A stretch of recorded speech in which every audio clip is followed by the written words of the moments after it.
আজি আমি ADRE grade 4 8 পাছ 10 পাছ আৰু আমি আইটিআইৰ ফাইনেল এক্সপেক্টেড কাট অফ আজি ডিসকাস কৰিম ফাইনেল কাট অফ কিমান যাব পাৰে কাষ্ট ওয়াইজ আজি ডিসকাস কৰিম আৰু লগতে তোমালোকে ভাইবাত কিমান পাব লাগিব আৰু তোমাৰ এক্সট্ৰা মাৰ্ক কিমান থাকিব লাগিব কাট অফ পৰা প্ৰতিটো কথা ইয়াতে ডিসকাস কৰিম তোমালোকে জাস্ট ফাৰ্ষ্ট অফ অল লাষ্টলৈ চাই দিবা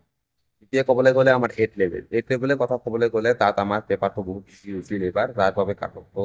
বহুত মানে হাই গৈছে আৰু 8 লেভেলত আমাৰ ইউআৰ লেভেলৰ কথা যদি আমি ক'বলৈ যাওঁ ইউআৰত কাট অফত তোমাৰ এক্সট্ৰা কাট অফৰ পৰা মিনিমাম 4 বা 5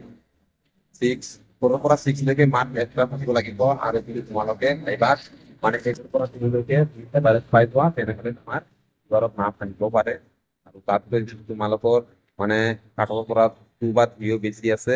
আৰু যদি তোমাৰ ভাইবাত 8 পৰা 10 লৈকে এভাৰেজ মাৰ্ক পাই যোৱা তথাপি নাম আহিব পাৰে যিবিলাক কাষ্টৰ ল'ৰা ছোৱালী আছে এসসি এসটি ওবিসি যিবিলাক ল'ৰা ছোৱালী আছে এইবিলাকৰ নাম আৰু ক'বলৈ গ'লে কাট অফ 8 পাছত ইমানো হাই নাযাব চাগে মানে আমি ক'বলৈ গ'লে মানে ইয়াৰে ভিতৰত থাকিব মই যিটো কৈ দিলো আৰু এতিয়া ক'বলৈ গ'লে আমাৰ 10 পাছত আমাৰ কাট অফটো ক'বলৈ গ'লে আমাৰ ভাইবা 15 মাৰ্ক হৈছে তাতো আমাৰ এভাৰেজ 8 পৰা 10 লৈকে পাবই লাগিব ভাইবাত আৰু এতিয়া যদি আমি ক'বলৈ যাওঁ আমাৰ 4 পৰা 5 লৈকে তাতো বেছি লাগিব যদি আমাৰ 10 পাছত 4 পৰা 5 মানে বেছি থাকে আৰু যদি তুমি এভাৰেজত ভাইবাত 8 পৰা 10 লৈকে পোৱাই যোৱা তেনেহ'লে 100% তুমি চেফ জোনত অথা 10 পাছত তোমাৰ নাম আহিব পাৰে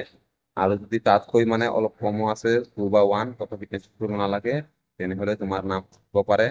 আৰু যিবিলাক কাষ্টৰ ল'ৰা ছোৱালী আছে এইবিলাক যদি এক্সট্ৰা মাৰ্ক আমি ক'বলৈ গ'লে কাষ্টৰ পৰা 2 বা 3 থাকে আৰু ভাইবাত 8 পৰা 10 পাই যোৱা তথাপি তোমাৰ 10 পাছত নাম যাব আৰু আইটিআইৰ কাট অফ আমি ক'বলৈ গ'লে এতিয়া আমাৰ আইটিআইৰ কাট অফ বহুত লৈ গৈছে তোমালোকে জনাই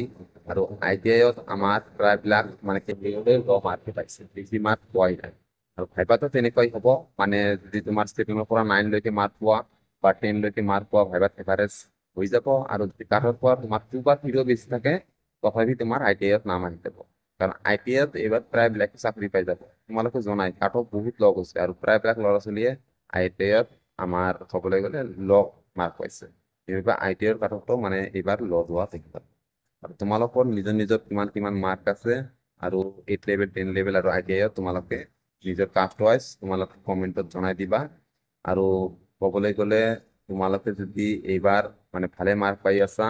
তেনেহ'লে টেনশ্যন কৰিব নালাগে নিশ্চিন্ত থাকা তোমালোকে 100% মই কৈছোঁ তোমালোকৰ প্ৰায়বিলাকে এইবাৰ চাকৰি পাই যাবা আৰু এইবাৰ এটা মানে কথা হ'ল যে এইবাৰ এডিআৰই গ্ৰেড 4ত আমাৰ অভাৰলেপিং হ'বই কাৰণ আমাৰ প্ৰায়বিলাক কেণ্ডিডেটে 8 পাছত আৰু 10 পাছ আইটিআই প্ৰায়বিলাকে চিলেকশ্যন হৈ গৈছে অভাৰলেপিং হৈ গ'লে এইবাৰো মানে পোষ্ট হৈ যাব পাৰে বাট আমি এইটো কৰিব নোৱাৰিম মই আশা কৰিছোঁ যদি আমাৰ অফিচতো অভাৰলেপিংটো নকৰে তেনেহ'লে 100% সকলোৱে চাকৰি হ'ব বা অভাৰলেপিং ধৰি দিব চাগে টেনশ্যন কৰিব নালাগে তোমালোকৰ প্ৰায়বিলাকৰ নাম আহি যাব আৰু যদি ভিডিঅ'টো ফাৰ্ষ্টৰ পৰা লাষ্ট লৈকে চাইছা তেনেহ'লে সকলোকে মই ধন্যবাদ জনাইছোঁ